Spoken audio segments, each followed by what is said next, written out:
Shalom. Welcome to Understanding the World with Rabbi David Kaufman. I'm joined in the studio today by Mark Finkelstein, who is newly returned from a trip to Israel. And we will be joined via Skype, possibly with video, possibly without. We're not sure yet, by Isi Leibler, who is a correspondent, actually a columnist for the Jerusalem Post, and has done a lot of work for various organizations, including international organizations in the Jewish community, throughout his career. And it'll be wonderful to have him on the show in just a few moments. Let's talk about the world in 5 minutes. So the big news, of course, in the United States right now is the shutdown and the pending approach of a debt ceiling cap, which needs to be raised in order for the United States to continue funding its activities. The impact of the debt ceiling, the impact of the shutdown is that much of the federal government's offices and things and programs are shut down, and there are many funding issues that are going on. William Daroff just commented the other day that many of the programs, community programs funded by things like the Jewish federations, receive federal funding, and that federal funding has been cut off. There is a time when those organizations can continue to pay out of their own funds or borrow money and pay it back later, but that will end. And so there is a time between minor damage from a shutdown and major damage from a shutdown. And we're still in some damage, but we haven't hit major damage yet. We're headed in that direction. And if nothing happens between now and the time when we reach the debt ceiling, a failure to increase the debt ceiling and do anything with that would have much more profound impact on a lot of other programs going forward. So we will be addressing that next week and the following week if we get there. In international news and in foreign policy news, Prime Minister Netanyahu spoke at the UN General Assembly and had some wonderful one-liners, some of the best one-liners in any speech you're going to have, just an absolutely fantastically written speech. Of course, the most memorable of all the lines probably is that he said that Rouhani wanted to have his yellow cake and eat it too, which is a great line. Basically saying that he wanted to continue to have his nuclear program and move forward. But he also stressed that Israel will act alone if necessary. And this is important because following the mess with handling the Syria crisis and the Obama administration's decision to go to Congress for approval of any military action against Syria, and the reaction of the American population and leadership toward action against Syria, it lessened significantly the believability that the United States would use military action against Iran anytime soon. And so both in the conversation with Benjamin Netanyahu and then in Benjamin Netanyahu's speech at the UN General Assembly, there had to be a stress that military action was back on the table. President Obama did not mention any possibility of military action against Iran should the diplomacy fail in his own UN General Assembly speech. But he did mention that it was still on the table during the conversations with Benjamin Netanyahu and following them. Prime Minister Netanyahu then, I think, was obligated to exaggerate the possibility of Israel acting on its own. Some people have called it good cop, bad cop, as if there was some plan in place to do that. I'm not sure there is a plan in place to do that. I think that the reality is that because of the way the situation was set up, by the president's failure to mention a military option in his own UN General Assembly speech, and because of the situation of Syria, that Israel was then obligated to make sure that a military threat was on the table, because without a military threat on the table, you can forget a diplomatic solution. Right now, it's certainly the case that it would be difficult to believe that Iran was in fear of an American military strike at this point. That seems like a pretty distant possibility.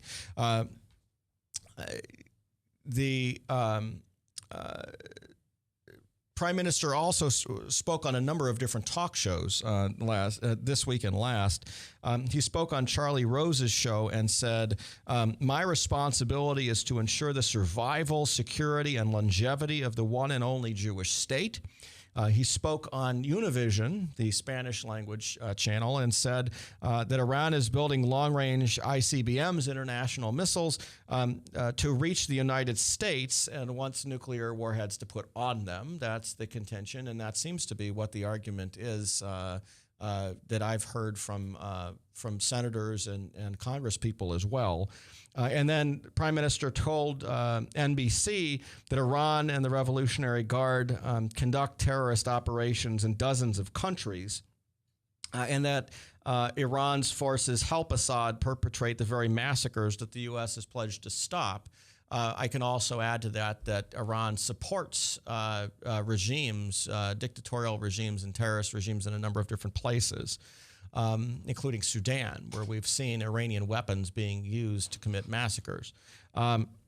John Kerry set conditions with talks with Iran, we're talking about setting more red lines for negotiations, and the question is, will the United States maintain those conditions in the negotiations?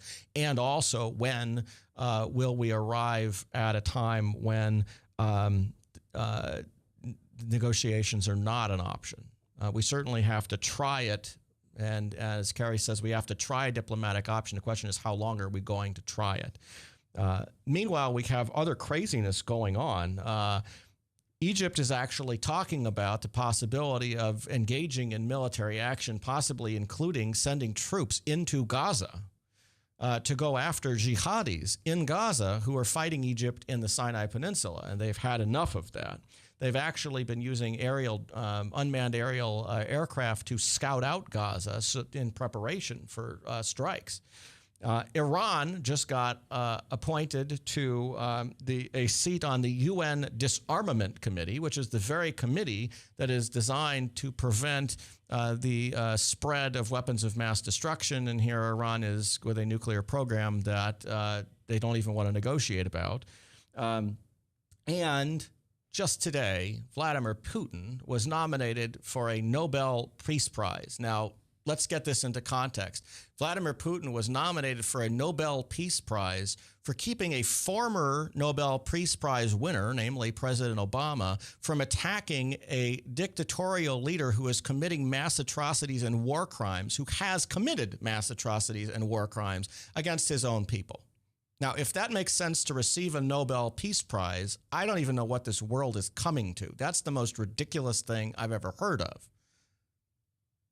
But that is the world in, let's say, 8 minutes. We'll be right back after this with Isi Leibler. From the RE/MAX Real Estate Concept Studios, this is Webcast One Live. I'm Brian Leach, owner and general manager of Service Legends. I brought along a couple of the home comfort heroes. Hi, I'm Tammy Wells. I am Nick Wondershide. I'm administrative manager. I am the senior technician from Service Legends.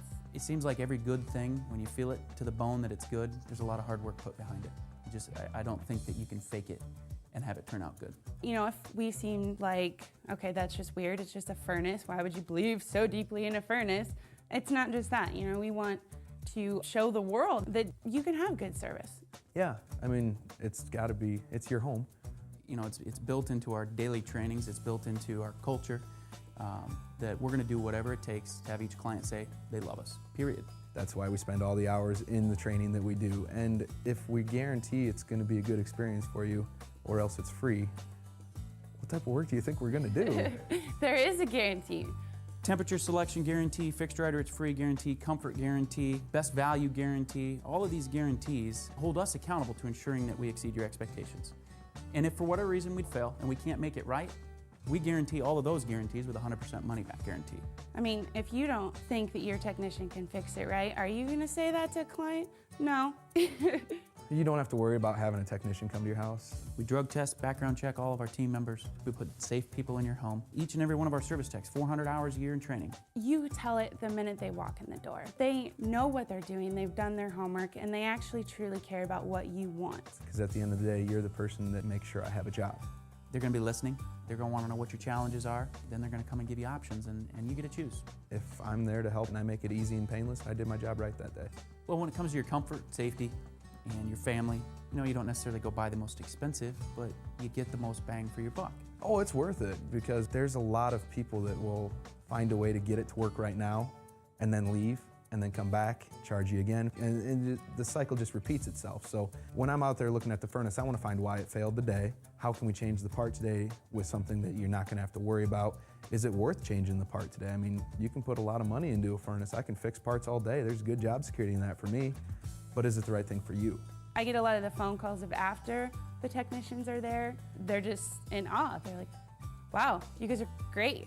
I mean, I don't even know what to say. You guys are great. Everything you did was perfect. It was great. Keep going though, I like this. Just give us a try. I'm gonna take all the risk. I've got the time to make this right. I've got the support to make it right. Just check us out. And if you don't see the value in what we do, I mean, fixed right or it's free or 100% money back.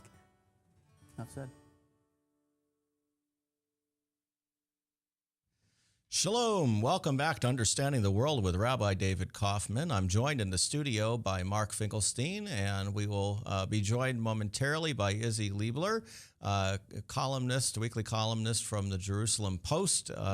I'd like to thank Dr. Ronald Bergman and Bergman Folkers Cosmetic Surgery and Spa for their continued support of our show, enabling us to continue to bring people like Isi Leibler and the news that we bring to you every week on this show.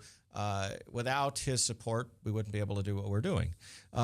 Just as we speak, there are breaking news coming out of Washington concerning shots fired outside the U.S. Capitol building. The story is developing. There was a car chase that the person just headed right into the Capitol. And if you know anything about Washington, D.C., trying to avoid the police by heading toward the Capitol is just not what you do. There's more police sitting right there than probably any other place in the entire country. You could drive into a police station and have fewer police than driving on the street in front of the U.S. Capitol. So there is evidently an officer down, and we don't know what the nature of the injuries are, and we definitely hope for the best in that situation. So our thoughts are with the Capitol Police and the people in Washington, D.C. right now. Izzy, are you on the line with us? I'm on the line. I don't know if you can see me. Well, it's wonderful to have you with us. I'm gonna see if I can hold this instead of putting it on my head, but I'll start with it on my head here. You have quite an extensive bio here on your website, which is ileibler.com. You've been a leader in the Jewish community around the world for decades, and I'm just kind of wondering, from your perspective, what in the world is going on? I mean, there's so many different things going on right now. Everything from Israel-Diaspora relations, which I know you're interested in.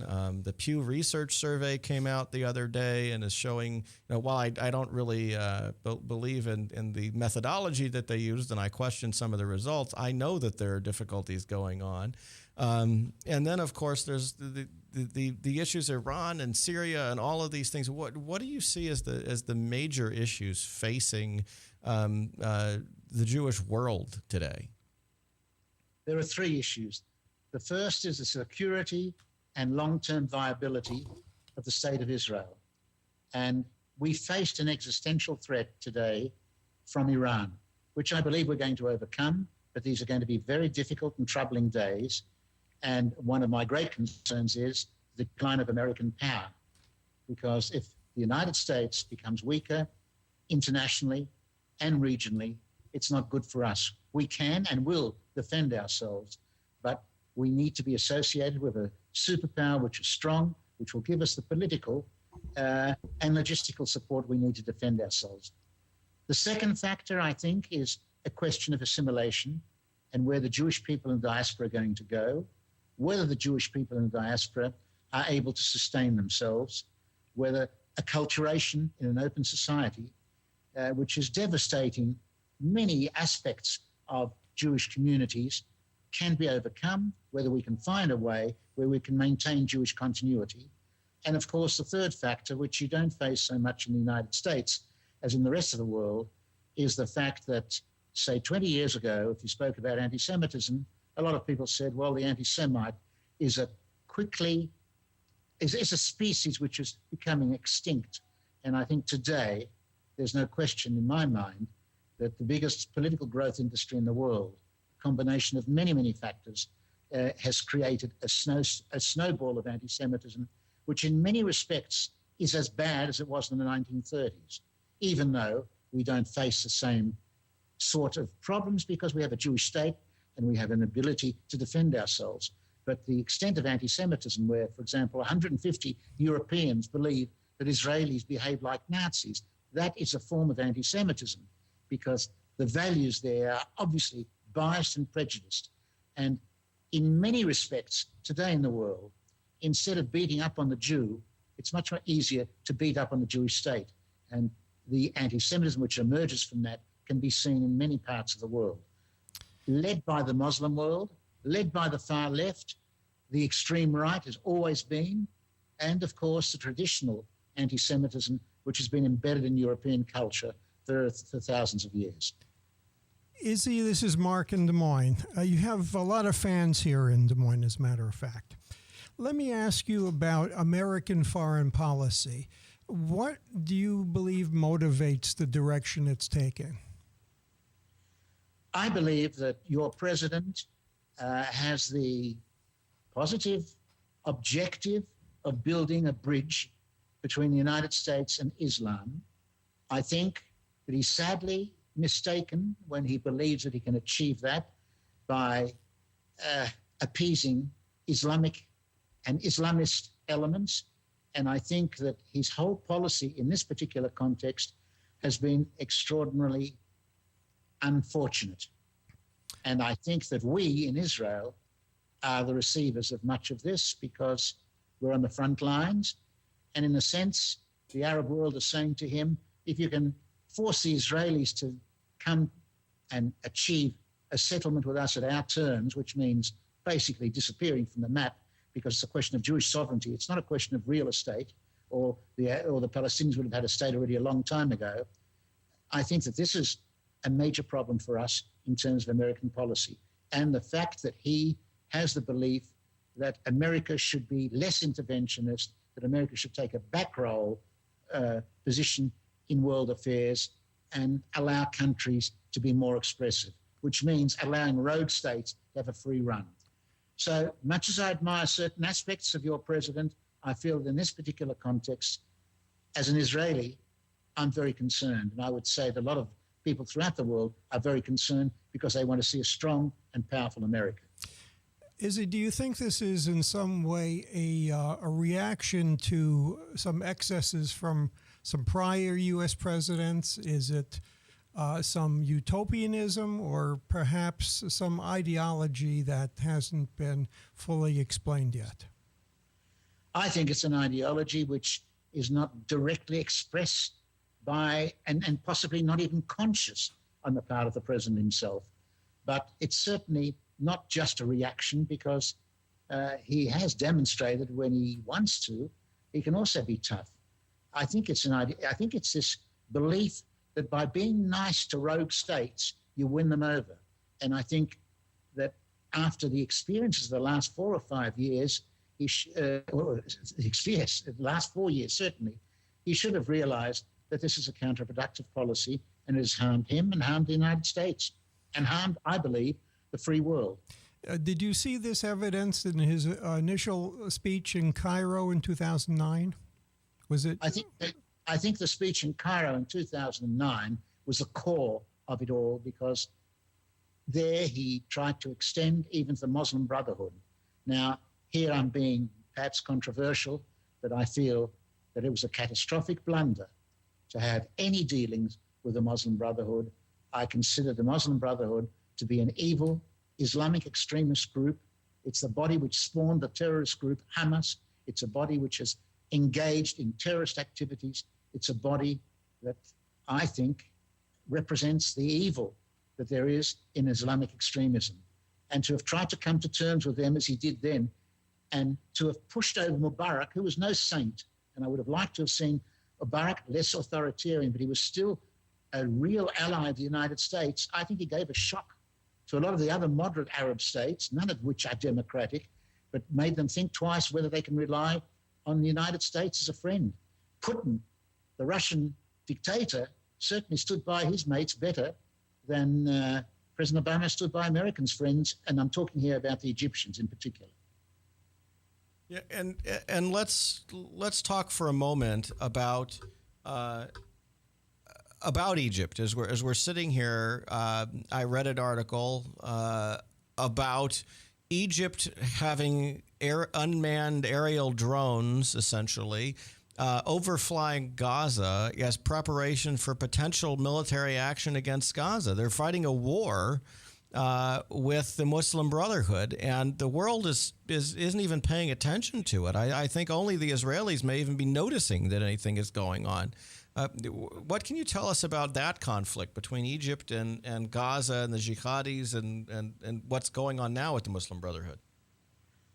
Look, Egypt today is not what I would call a democratic state by any stretch of the imagination. And I have my grave doubts whether it will become a democratic state in the short term. Democracy is not something that you achieve overnight. It's not something which is just achieved by having a vote. There's a certain tradition and evolution required. But I would say that compared to the regime which prevailed under Morsi and the Muslim Brotherhood, we have a benevolent regime with the military authorities who claim, and I hope they will, slowly introduce more democratic structures into the country. But at the moment, they're fighting a real battle against what we call the threat of Islamic fundamentalism in its worst forms. And I think that the world should be supporting them, because the threat that I see in the world today, the threat which has replaced Nazism, which was a threat 70 years ago, and the Soviet Union, which was the threat until the collapse of the evil empire, has now been replaced by a new threat which should not be underestimated. It's the threat of Islamic fundamentalism. And the Muslim Brotherhood represents precisely that. Izzy, in your experience, who was the best of the Israeli prime ministers in keeping Israel strong?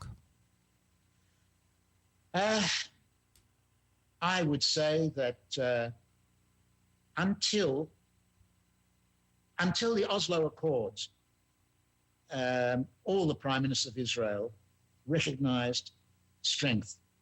I think Yitzhak Rabin, who was a friend of mine and who I admired greatly, had he lived, would have recognized that the Oslo Accords, which he said to me on many occasions, were a gamble that we have to take.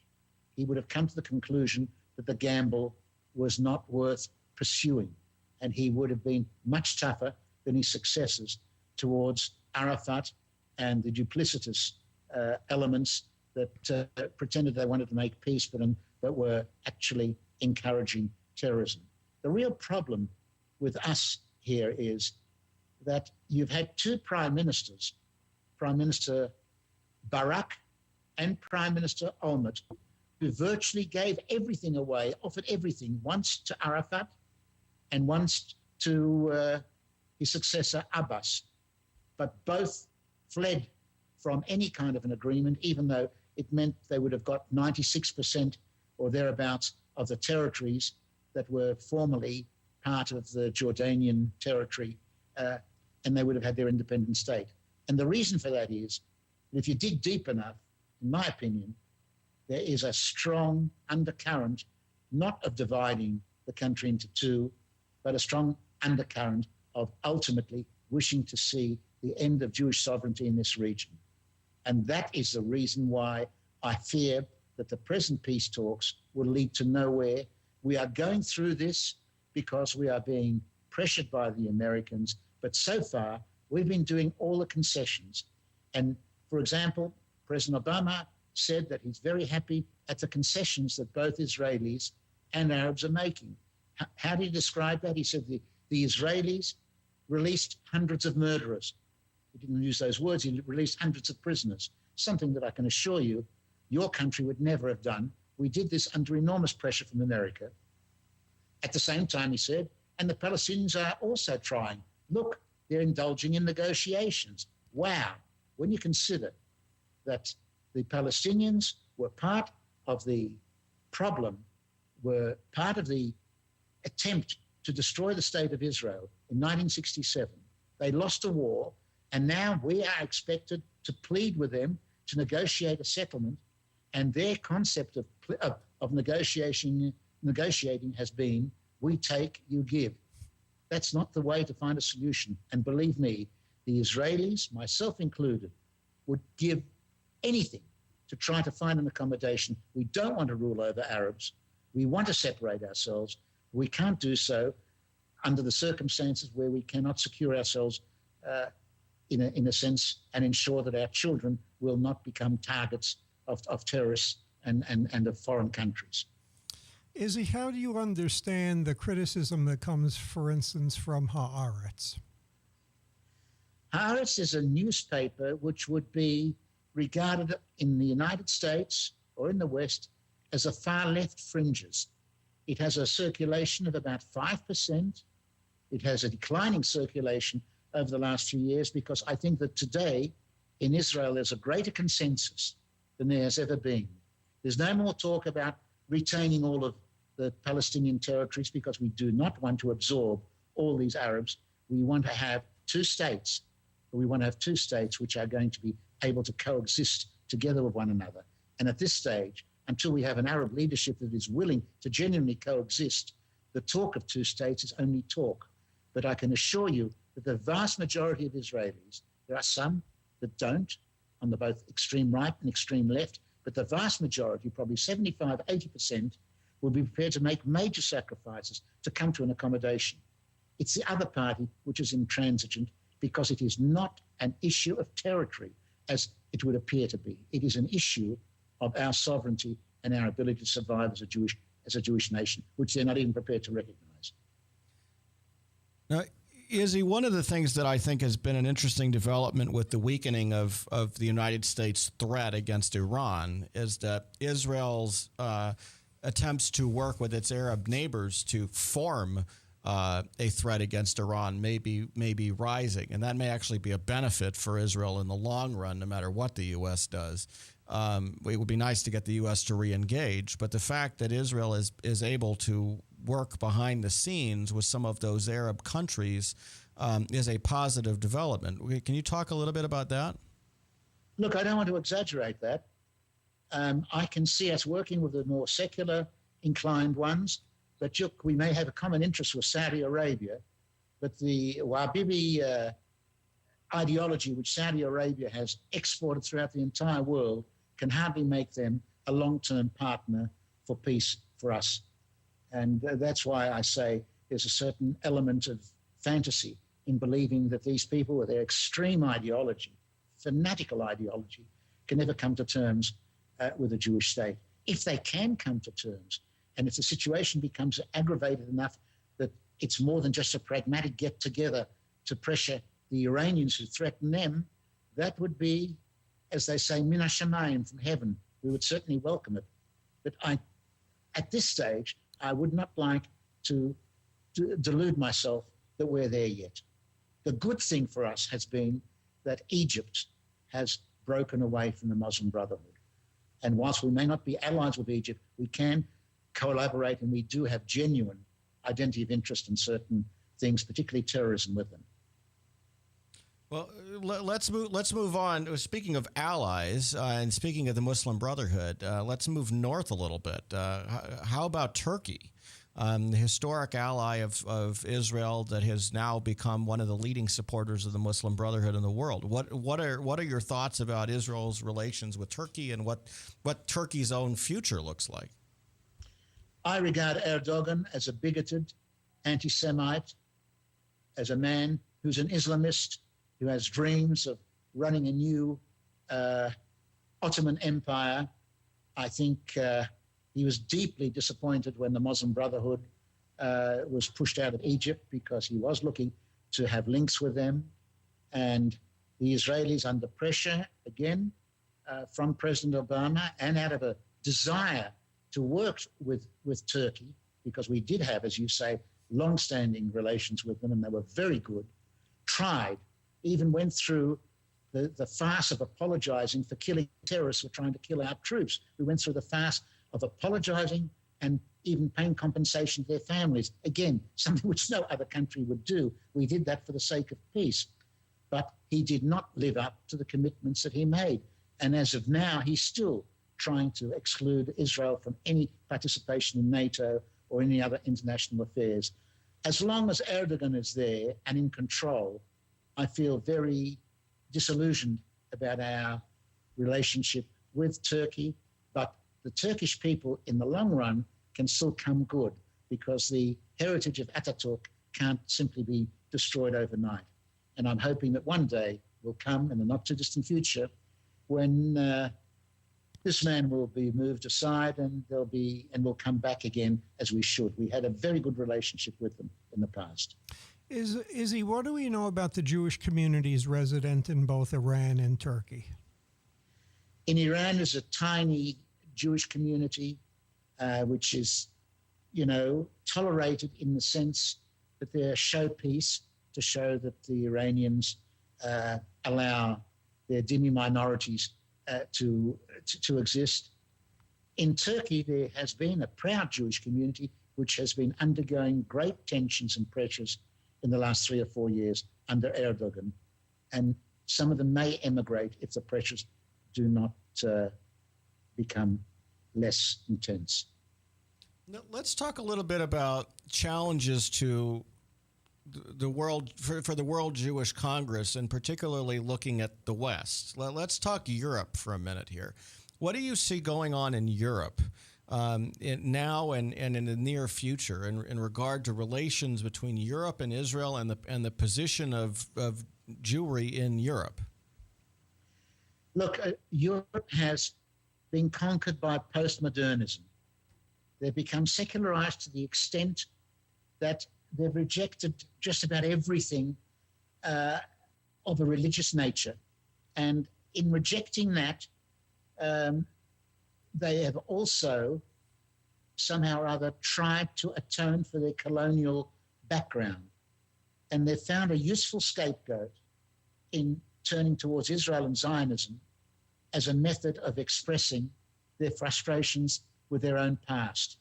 That is one of the factors why there is such a lack of understanding by the Europeans towards Israel. There's also the impact of the Muslim minorities, which have become very, very important political elements in many of these countries, particularly in France, Belgium, and certainly, and even in England, not to mention Scandinavia, which have encouraged them. And there has been a revival of the anti-Semitism that we all thought was gone. It was obviously just dormant and has come back again. The culture of hundreds of years is coming back to the forefront. Put all those things together, and the economic crisis that Europe is going through, it's a pretty dismal picture, both for Jews and for relationships with Israel. Even though governments are probably better than public opinion, because public opinion has absorbed anti-Semitism immensely. There's a book by Manfred Gerstenfeld here in Israel, where he discusses the fact that 150 million European adults consider that Israelis and Nazis are birds of a feather. Now, that is something horrific. And when you have Europeans in polls saying that the greatest threat to Europe, to the world's stability is not just North Korea or Iran, but Israel, then you know that people have got things pretty much back to front. And it's very disappointing, very frightening. Isi, which of the European leaders do you consider allies of Israel? How about Merkel of Germany, perhaps? Merkel of Germany is by far the best because she has the tradition of the Shoah. I've met her a number of occasions. I regard her as an extraordinary personality. I just hope that she will continue to remain for as long as possible as a leader in Germany, because even within Germany, there are many Germans that are saying we've had enough of this Holocaust business, and we want to rid ourselves of the burdens of our parents and grandparents. And there's even been some pretty nasty anti-Jewish elements emerging. But she's been fighting strongly, and she says that Germany's raison d'etre today must be to stand by and atone for the crimes of the Nazis. And she's a remarkable woman. And Germany is probably Israel's best ally in Europe today, which is quite an enigma. Yeah. How would you characterize the Israeli Foreign Service? I would say that they're not as good as they should be. I wish they had a few people. We have an extraordinarily good ambassador at the United Nations, and we have a few other outstanding ambassadors, but I have written about it here. The quality of the representation of our diplomatic service is not what it used to be 20 or 30 years ago, when it was largely manned by extraordinary idealists.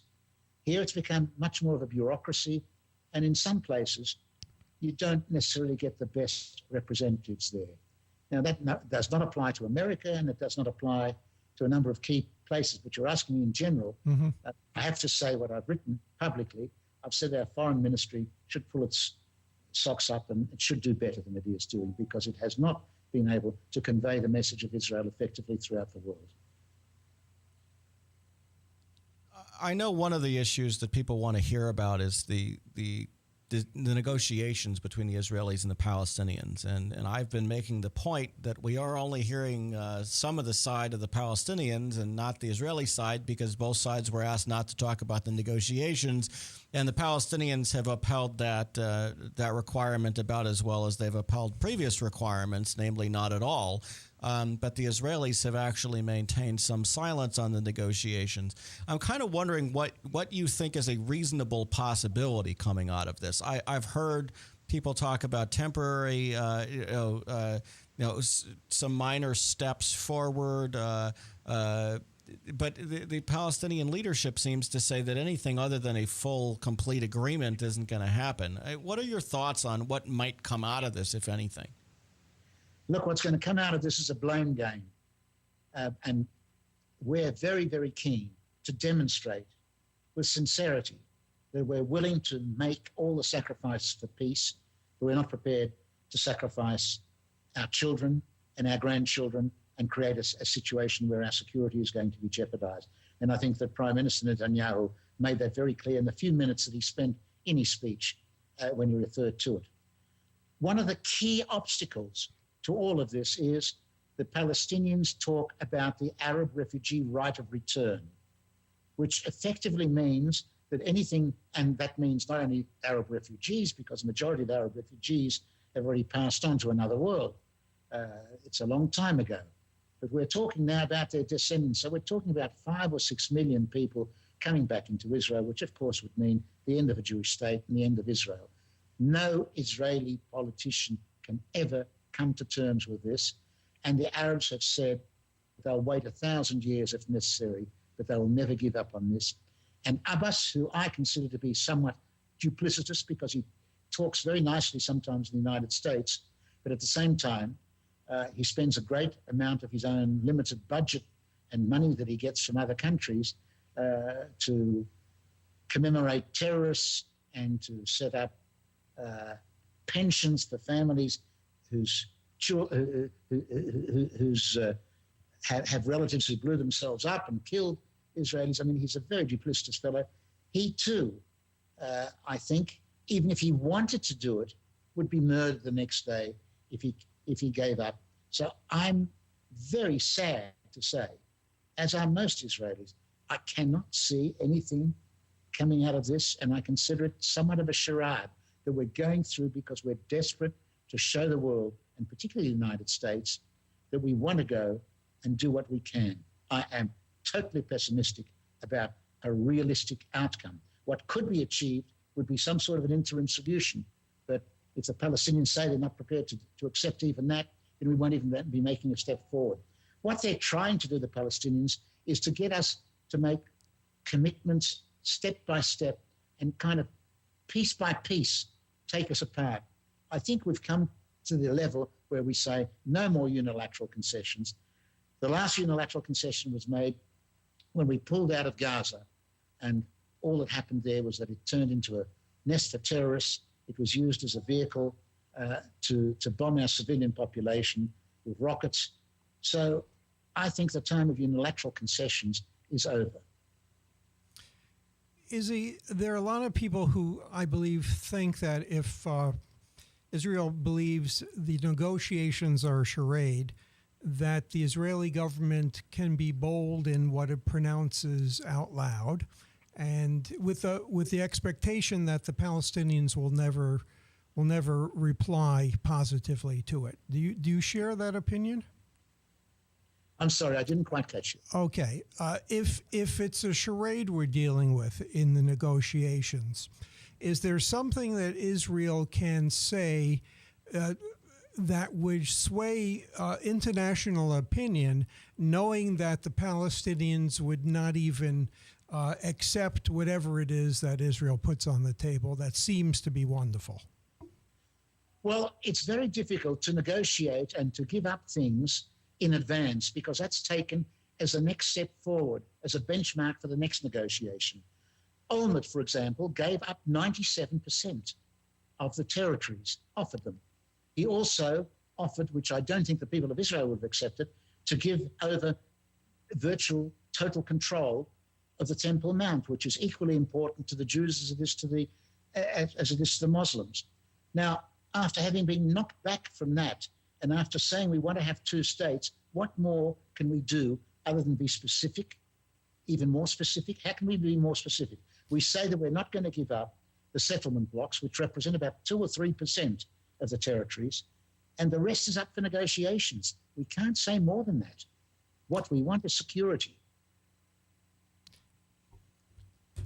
One of the things that I find difficult when I'm talking to people about all of these issues, whether it's Iran, Syria, Egypt, or the Israeli-Palestinian conflict, is this idea that you mentioned in your recent article about a misreading of reality.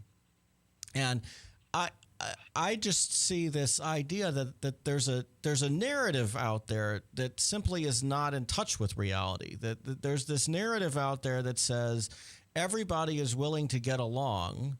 All we have to do is figure out what it will take for them to get along, and everybody will just stop fighting. I mean, that seems to be the narrative that is out there. Do you see that when you're talking to people? Well, that's the problem, the Alice in Wonderland situation. But the question I have to ask you is, how can you convince the American administration that this is the case? We've tried desperately to do so. They say it's not the case, and they listen to the soothing words which are spoken to them by Palestinian leaders who say the very opposite to their people, and who, if you looked at the incitement to hatred, which is taking place within the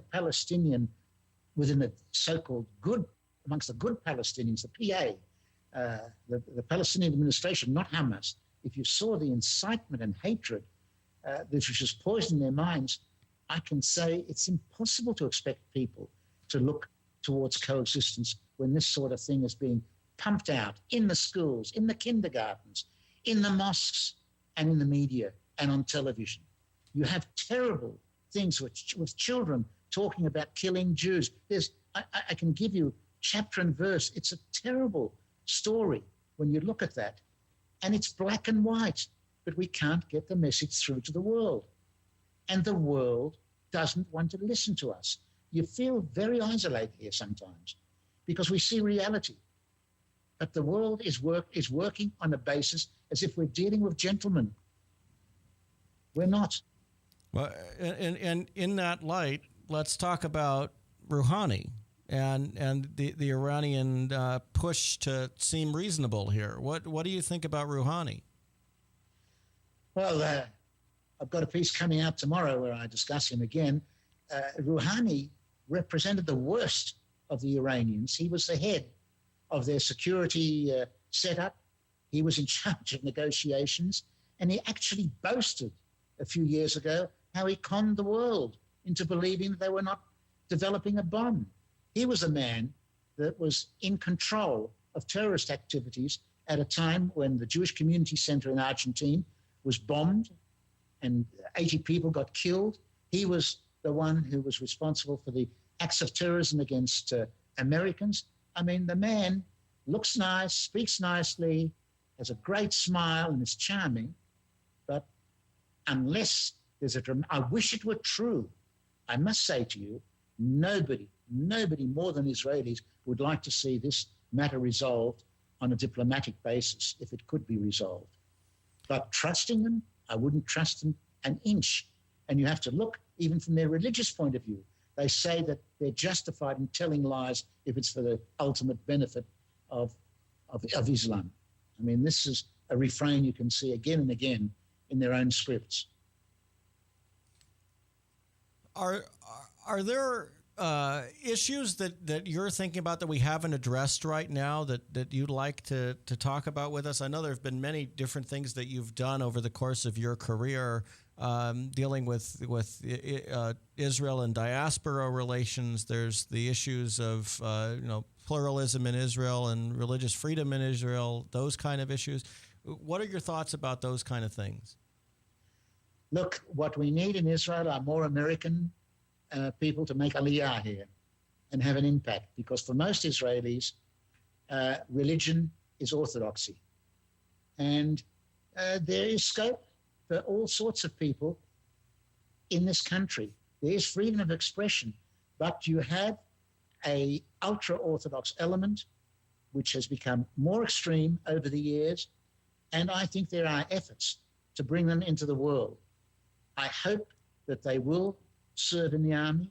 I hope that they will get gainful employment, because once they become part and parcel of Israel's society, I believe that they'll become much more open-minded to people who think otherwise than them. At the same time, one has to respect them. They have their way of life, and they should be entitled to their way of life. They should be willing to allow Jews who think otherwise to think differently. I myself am Orthodox, but I don't go along with some of the extremism on both sides. In that light, I guess, what do you think of the results of the recent Israeli elections and the new leadership that doesn't include the ultra-Orthodox parties? How do you see that as what impact is that having now? And also, do you see that as a trend moving forward or as an exception? Well, that's a very good question, and I wish I knew the answer. Initially, I was very optimistic. Now I'm beginning to wonder, because everybody seems to be going their own way. One of the weaknesses of Israeli politics is there's no concept of cabinet responsibility. Every minister believes he's a mini prime minister.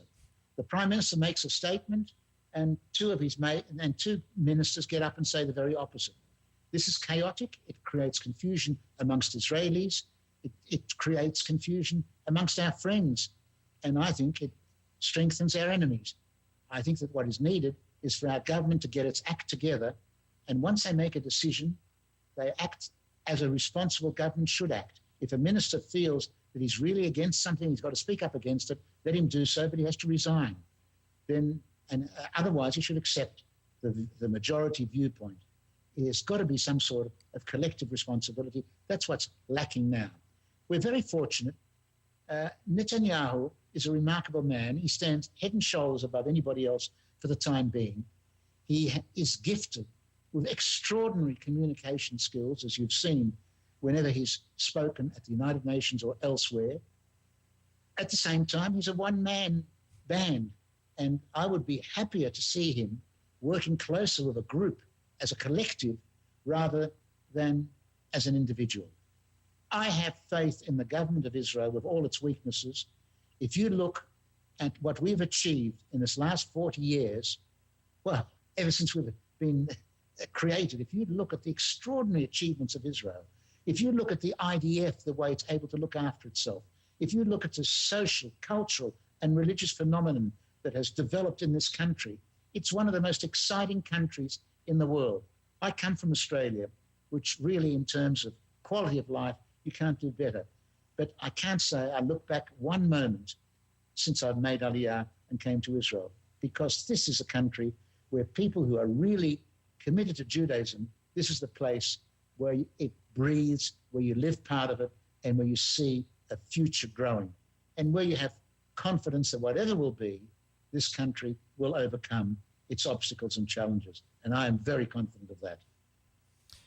Izzy, how did Israel get in the habit of trading thousands of people for one captive? Sorry? How did Israel get in the groove of having to trade thousands of terrorists for one Israeli captive? Where did that come from? I think it came out of a misplaced sense of humanity for that person, and out of media drawing attention to his suffering, and the general concept of Israelis not leaving a soldier who's alive alone. And the whole idea of kidnapping and so on has great roots, pretty sad roots in Jewish history. Yes, but of course. I think it has had catastrophic consequences. And I think that for the one person that you saved, we've endangered hundreds and will endanger more. And I am on record of having said that release of these terrorists, even though we were under enormous pressure from your government, to my mind, was wrong. And I think the vast majority of Israelis go along with that. I mean, it's taken the incentive, it's given an incentive for terrorists to say, well, we'll be in jail for a little while and something will happen and they'll have to let us go. This is not the way to deal with it. And I don't think the United States would ever contemplate behaving that way towards terrorists. And I think here we showed weakness. We show extraordinary strength in some ways, but sometimes our humanity brings us to make big mistakes. And this was a big mistake, even though, I can understand the motivations, but I think one can't just be governed by the heart. One has to be governed also by rationality and by taking into account the consequences of one's actions. Well, I'd like to thank you for joining us on Understanding the World today. And we certainly hope that our viewers will take the time to read your columns in the Jerusalem Post. And you also have a wonderful website, Candid from Jerusalem. Is that right? Candidly speaking. Candidly speaking from Jerusalem. And your contributions, Mr. Leibler, over the years for the well-being of the Jewish community are really amazing, and I'd really like to thank you for all the efforts you've made over the many years, working with Soviet Jewry, working to free Soviet Jewry, working on behalf of the World Jewish Congress to promote the well-being of the State of Israel, and numerous other things. Really, thank you from the bottom of my heart for all your efforts over the many years. Thank you. It's a pleasure being with you. And that has been Understanding the World with Rabbi David Kaufman. And next week, we will be joined on our show by Jonathan Spire from the Gloria Center, who is a journalist and an author as well, who'll talk to us, I'm sure, more about Iran and Syria and the Middle East. So with that, I hope you have a wonderful week, and we'll see you next week on Understanding the World. If Tom Coates from Consumer Credit of America was your personal webmaster, Tom would filter out all bad debt emails. If Tom was your mailman, you'd never get any debt reduction junk mail. If Tom Coates was a lineman, he'd block any phone calls offering to reduce your credit card debt. Hi, I'm Tom Coates with Consumer Credit of America, and we're still your best choice for credit counseling. We're local, we're accountable, and we can do more.